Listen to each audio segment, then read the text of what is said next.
Daniel Manning, welcome to the ROI Online Podcast. Thank you. Glad to be here. So, Dan, there's the people listening to this, they're wondering, all right, what's this episode going to be about? So, imagine, dear audience, imagine you worked in an organization where you had to make critical decisions on the day-to-day strikes against ISIS. Imagine you were in the Air Force and you flew A-10 Warthogs.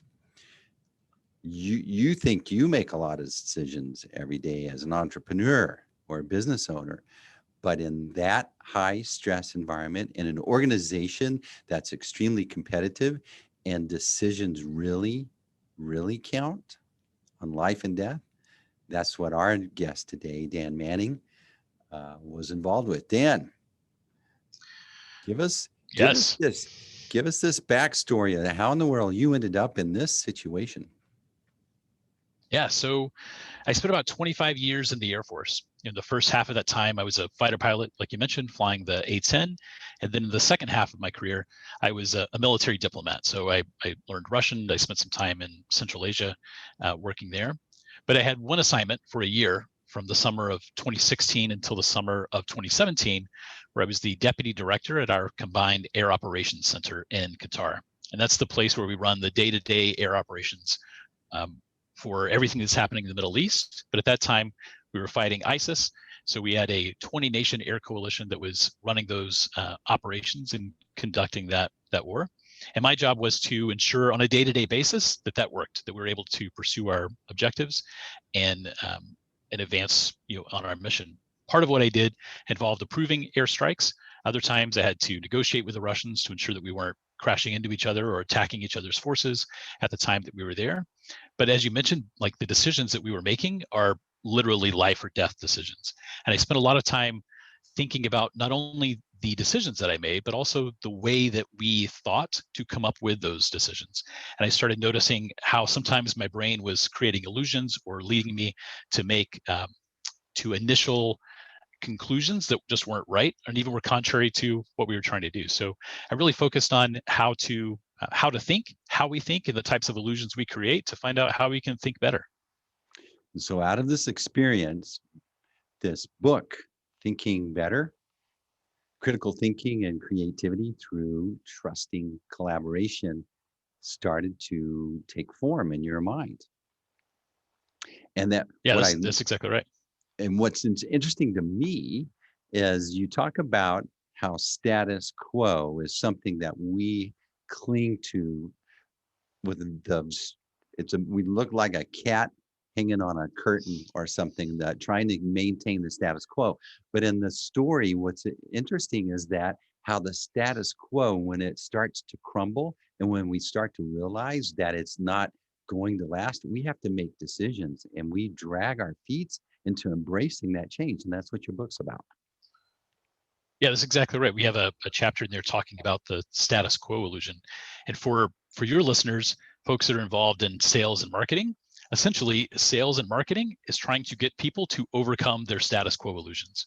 You're trying to get a customer to go from their status quo of not being a customer to a new status quo where they are a customer. So it's something that impacts virtually all of your listeners, but it also impacts all of us every day, just in the way that we conduct our lives and go about making decisions. So define status quo illusion. Yeah, so the status quo illusion says that what we have always done is better than what could be. So it's the illusion that our brains create that tells us, let's just keep doing things the way we've always done them. Like, let's leave good enough alone. If it ain't broke, don't fix it. Let's just go ahead and stick with what's going on now. And even if it's not doing the best, and even if we know it could be a little bit better, it's better the devil you know than whatever that thing is down the road. It's all these sort of sayings that play over and over in our mind that leads us to just keep sitting in the same thing, even when it's falling apart.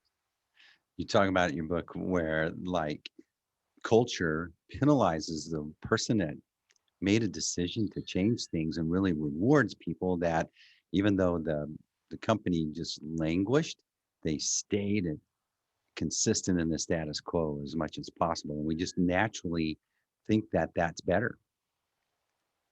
Right. So we favor errors of omission over errors of commission. So are you familiar with the trolley problem that comes up sometimes in ethics or philosophical discussions? No, enlighten me, please.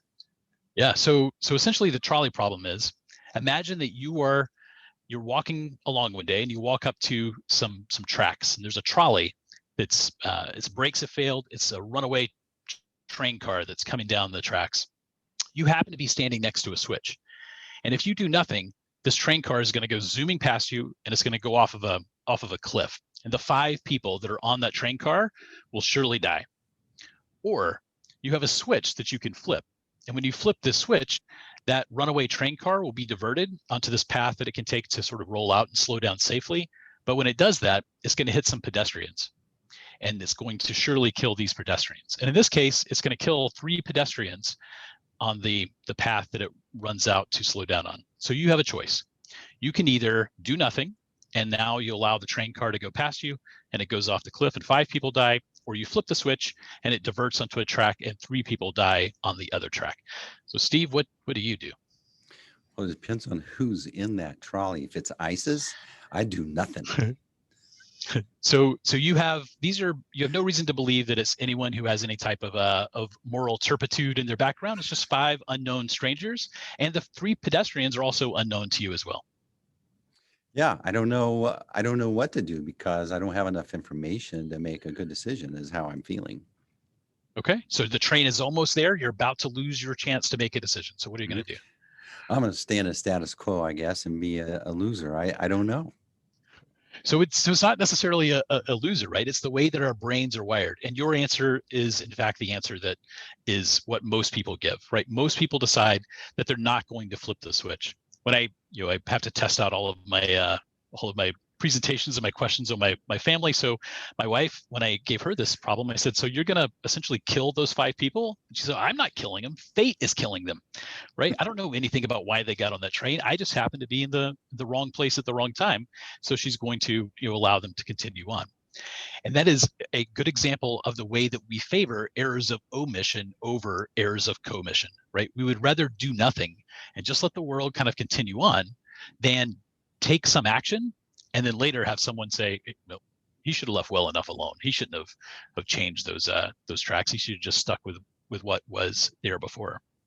But if you look at it from any other perspective, like surely 3 people dying is not as bad as 5 people dying. And in fact, you could raise the numbers, and eventually people will get to some place where they say, all right, I'm going to act. And in some studies where psychologists looked at like medical trials, for instance, the number that they came to was 9-1, that most people needed to save 9 lives by an act of commission rather than just allowing things to happen and have 1 person die. So it's something that's deeply wired in us, and it drives our decision making in lots of strange ways. So in that situation in the military, obviously, if you're in charge of the day-to-day operations of those airstrikes going on against ISIS, there's that collateral damage conversation that's going on. How do you approach that? Right. So for me, it wasn't simply a trolley problem, right? It wasn't some thought experiment that we could conduct. I would have folks who I worked with who were smart, who were very dedicated at the job that they were doing. We had the best intelligence assets available on the planet, for the history of time available to us. And they would go and they would look and they would find, for instance, like here's an ISIS target. And let's say it's a dump truck full of explosives. And they would bring me the evidence that says why they believe that this is an ISIS target. And oftentimes they were right. I would be convinced, yes, absolutely, that's an ISIS dump truck. It was being loaded with explosives from a known ISIS location. It maybe even had an ISIS flag on it, right? There's no question that it's an ISIS dump truck. But now you have a decision to make. Do you do nothing and allow that dump truck to leave, and now ISIS can use those explosives to kill people that you'll never see? Or do you decide to strike that dump truck, even though it happens to be located maybe in a village or very close to a village, and you know that you may inadvertently kill innocent people that you do see? So you have to get past those illusions that we create for ourselves to make some decision that, one, you can live with, and two, advances the objectives that you're actually going after. Yeah, I watched a movie. I can't remember the name of it right now, but it illustrates the turmoil, the internal turmoil of the one that's pulling the trigger on that particular situation. Obviously, you guys approached it in a more, it's not just one guy making the decision. There's multiple people, and there's a process whereby the decision is made in a more healthy manner, or what?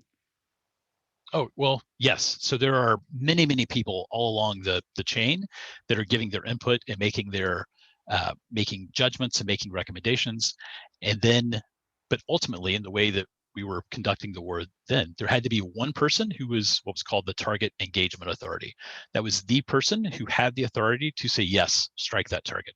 And ultimately, whether that decision was right or wrong is my responsibility, right? I am the final decision maker for those decisions. And now once I say, yes, it's a target, we'll strike it, those orders get passed to the air crew. And now, unless something else happens to make it to change the calculation, they're going to strike that target based on the decision I made. So it seems like there's a lot of dilemmas, and then there's a lot of there needs to be a certain amount of trust. Otherwise, let's say that the decision information was lined up, presented to you, you make the final decision, and later there's people second guessing it. That seems like you have to be in a place where you're somewhat insulated from second guessing yourself, no? So, people people second guessing me, I can live with, right? As long as I can make a decision that I can literally live with, then that's good. And the way that we did that better, and I had great mentors that guided me along this process, was to build on that trust that you talked about, right? To have trusting collaboration, so that these briefings, right, they would come brief us on the targets. They would be in a public place, right? It wouldn't be in some private room. They would brief us in a place where anybody walking by could take a look and listen to the brief as they were sort of laying out their evidence. And then at the end of the brief, I would ask every person in the room that had listened even to a part of the brief if they had any other thoughts, right? If they were missing something. And it wasn't just this empty sort of pro forma phrase that people say at the end of the time. Like I legitimately wanted to know, even if it were people that were just on a tour that listened to the brief, I wanted to know from them. And because we created this environment where people could offer up their opinions, truthfully, usually those opinions would have been offered before the brief ever came to me, and they could already have a chance to have those opinions heard and sorted out. But when people feel trust and they are able to operate in a psychologically safe environment, they have the ability to speak up and say, hey, I've got some reservations about this. I don't think that this is right, because here's maybe another explanation for that. And it's that type of atmosphere that works whether you're fighting a war, or you're developing a new sales campaign, or you're just trying to figure out, what are we going to have for dinner tonight? That trusting collaboration brings people together. Yeah, there's a study you talk about in your book about I think it's a jar of marbles, or people are guessing on there's a number of something in this container, and they ask like 1,000 people or 500 people or 25 people, but generally the average number from that group is very accurate, as opposed to just individual guesses. Yeah, that's exactly right. So in 2020, we had to convert all of our work from being in-person workshops to being Zoom-based workshops. So I have a little portable container here of ping pong balls, and it's an illustration, right? I ask people to make a guess of how many ping pong balls are in there, and they all submit their guess, anonymously. So it comes to me in the chat, so nobody's being influenced by someone else's guess.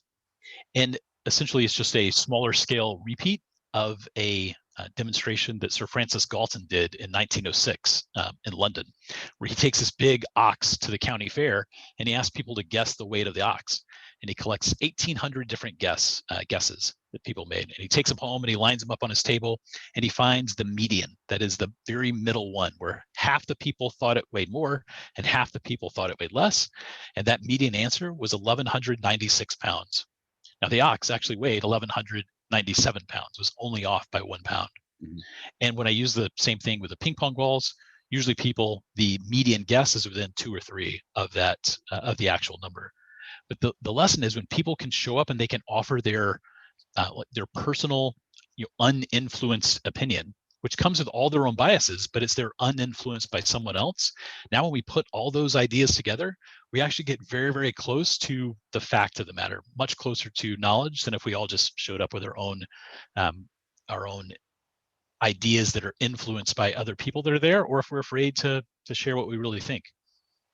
So how do you build a team where that safety exists, where you can take advantage of this principle or this collaborative decision-making process to get past the fear of the status quo, of changing the status quo? So two things. One, I would say that most people don't acknowledge that they have this fear of or that they want to stick with the status quo. It's just the illusion that our brains create for us where we don't even consider something else. But the way that you create an environment where people can start seeing that through this psychological safety is through trust, right? So the way that we define trust when we work with our clients at Human Intelligence is that trust is believing that when given a chance, you will not do something damaging to me. Right? Believing when given a chance, you will not do something damaging to me.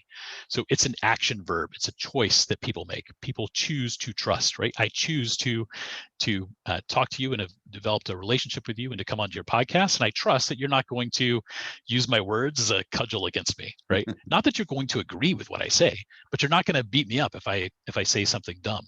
And that allows me to offer up my ideas. So if you're leading a team and you want that type of trust, you have to sort of model that behavior. You have to be willing to be vulnerable and take risks yourself. And when you take those risks, the vast majority of the time, people reward your believing that they are trustworthy by being trustworthy.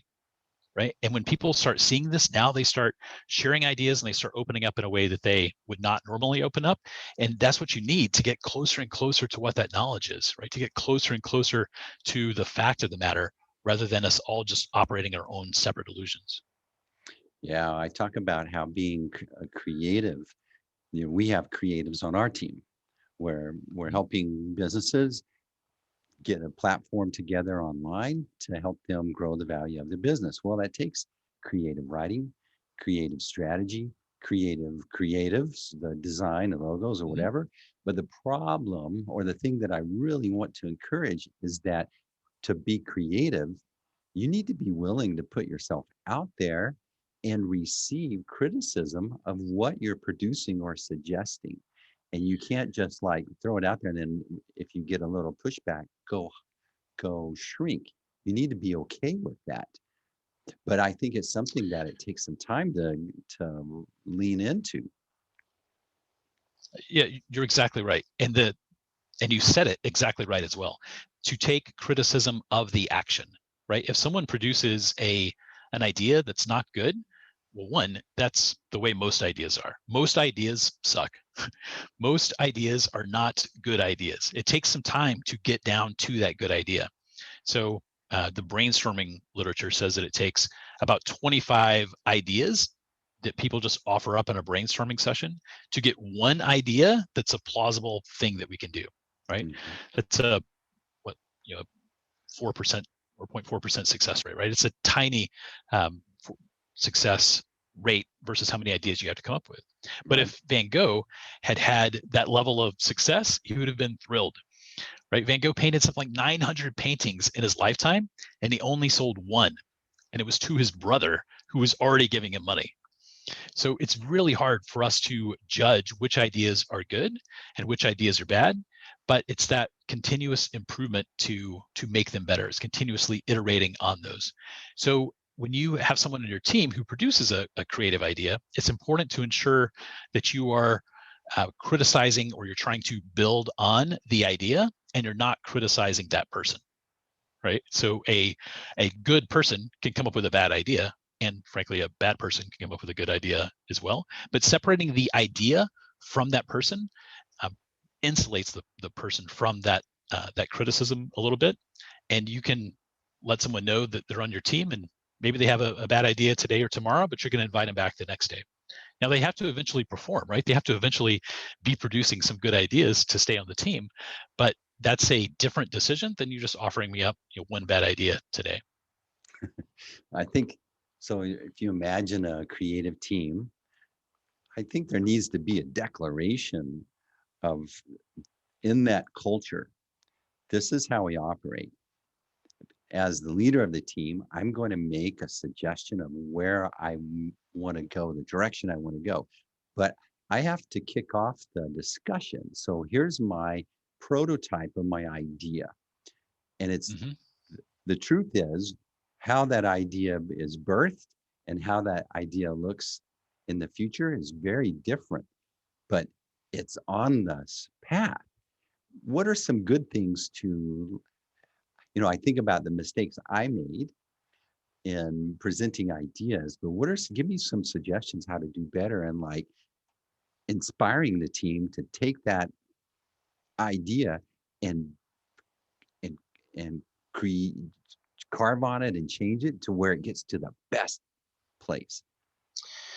So, I mean, I think the real responsibility of a leader on a creative team is not to come up with the ideas, right? Not to say, like, here's the thing we're going to do and how we're going to do it. If you want your team to be creative, you need to tap into their intrinsic motivation, right? The whole reason that the graphic designers joined your team or became graphic designers rather is because they enjoy doing design, right? They enjoy the mastery of being very good at something, right? Other people are motivated by autonomy. They want to be able to make their own choices about how they spend their time or even the projects that they work on. And other people are motivated by human connection. They want to see the work that they do connects your clients, your company's clients, to the goals that they're trying to achieve.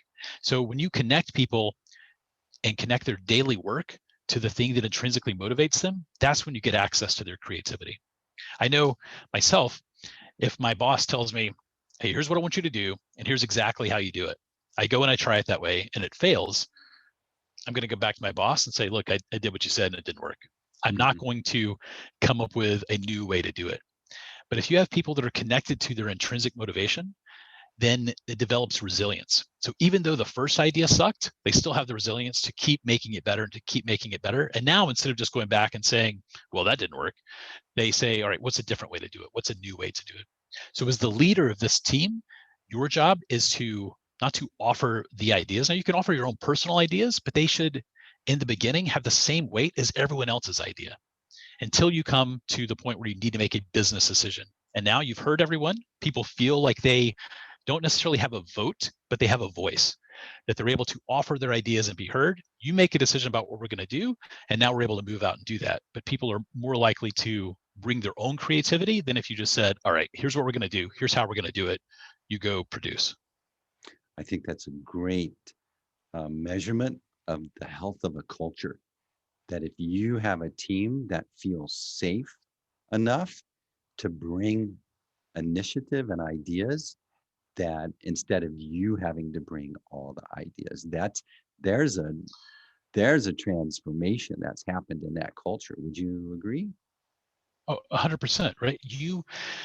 Your business cannot only be you, right? If you are the only thing that is driving your business, then there's no way that you're going to be able to scale to do more, right? You're limited by what you can do and what you can come up with. And I'll tell you, this is one of the biggest lessons that I've learned as I've been studying this more with more discipline, is the disappointment of realizing that I don't get my best ideas when I'm just me. Right. I was a single seat fighter pilot. I enjoy photography, which is a pretty solitary activity. I do my best thinking alone on a walk. I come up with my best initial ideas alone on a walk, but none of those compare to being able to sit down with a team of other people who feel trust and in a psychologically safe environment. And I can offer up what I believe is a great idea, and have them say, well, maybe part of that's good, but how about this? What if we add this piece to it? What if we add this piece to it? And now that's where we start actually coming up with something really good. And if I tried to just do it all myself, I would fail, or at least I would reach some barrier where I could not scale myself anymore, right? I can only stay awake so many hours. I need other people to be on this team so that we can produce good material and good creative ideas.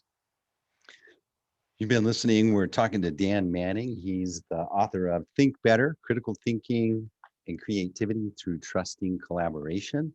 His organization is Human Intelligence Training, or HI Training.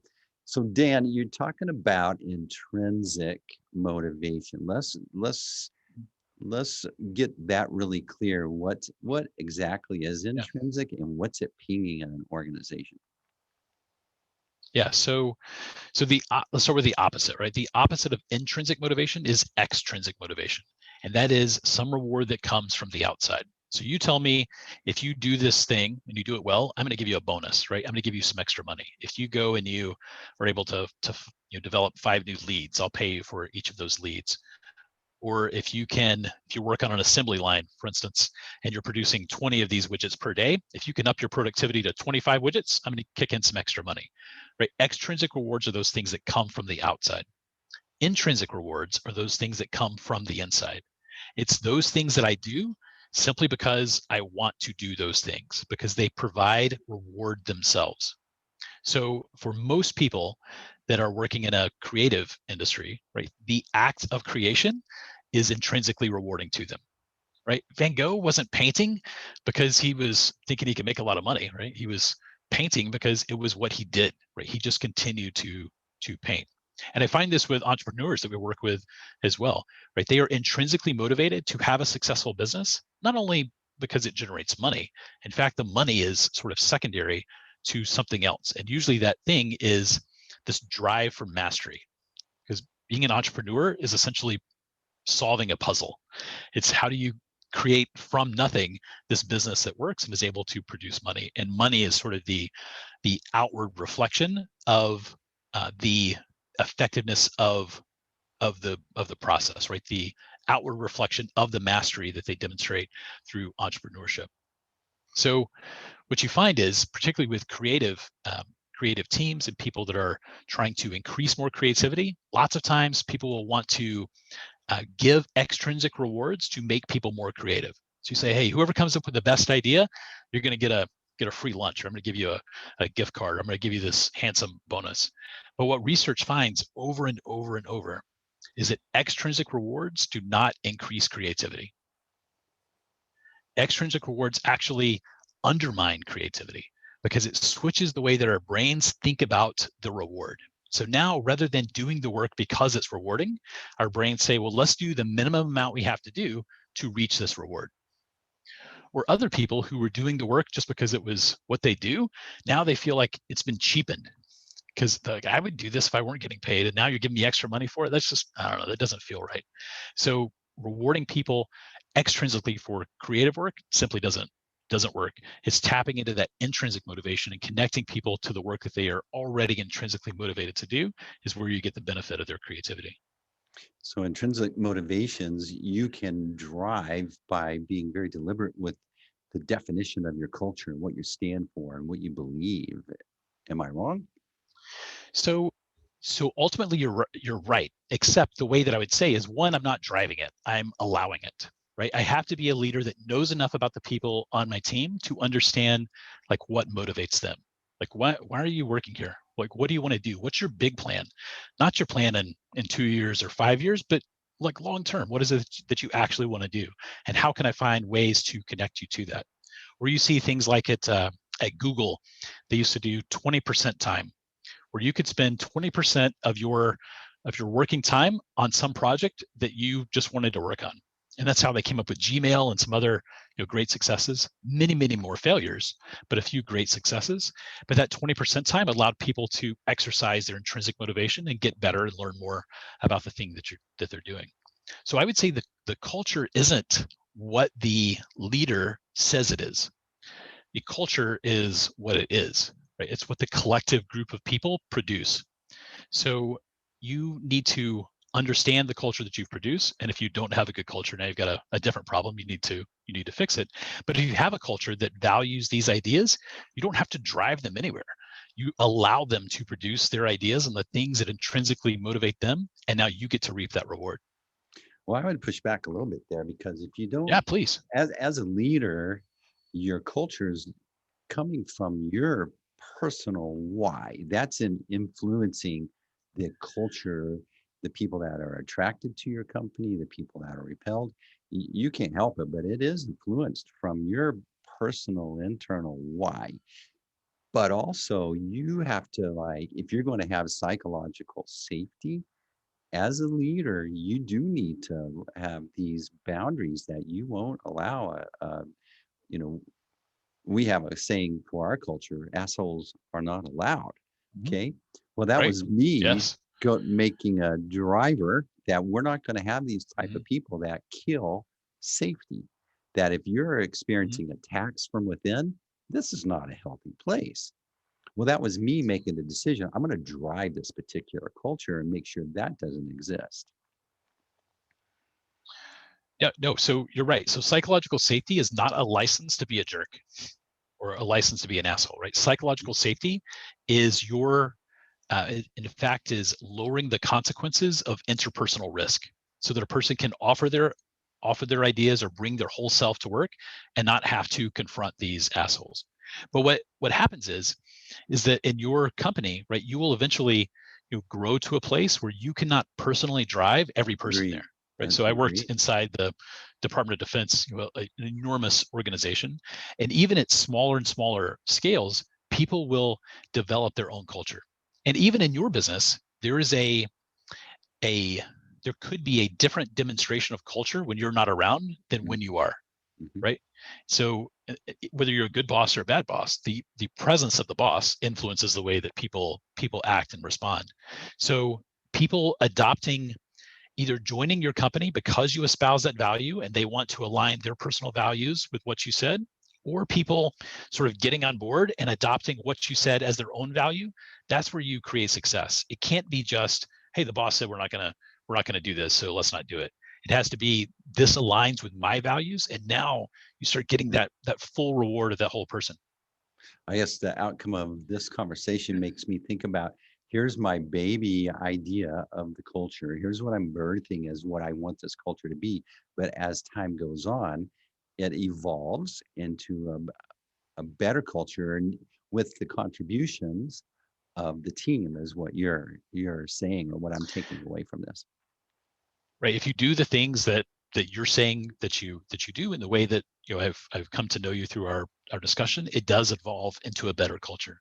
But Mhm. you can look around and see lots of places where it devolves into a worse culture, right? Right. Where it doesn't necessarily drive towards good just because the world drives towards good, right? It drives towards something that you can influence and you can change, but it takes effort, right? Better thinking, and in this case, a better culture, takes effort, but it takes less effort if we do it together. Yeah, we're talking with Daniel Manning. He's the author of Thinking Better, Critical Thinking and Creativity Through Trusting Collaboration. So, Dan, you have lots of interviews like this about your book and your organization. What's one question that no one ever asked that you wished you could answer? Wow. So maybe that was it, and I wasn't prepared for it, right? I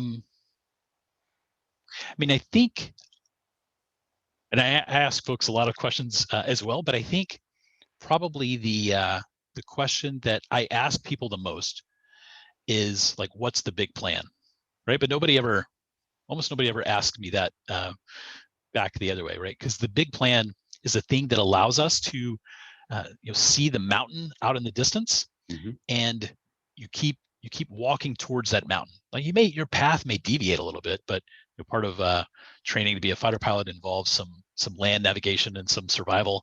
You've got to get from this place to the next. So you pick a point way off in the distance, so that you always, after you've had to take care of whatever's happening nearby, or you walk around, it's hard to see because of the trees or something, when you get to the place where you can actually look around, you find, where's that point I'm walking towards, and now let's reorient and start back in that direction.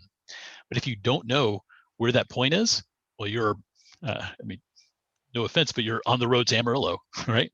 Or Abilene, I guess. But you're just, it doesn't matter where where you're going, you're just sort of stumbling around. So for me, my big plan is to continue helping people do good things, right? Helping good people do good things.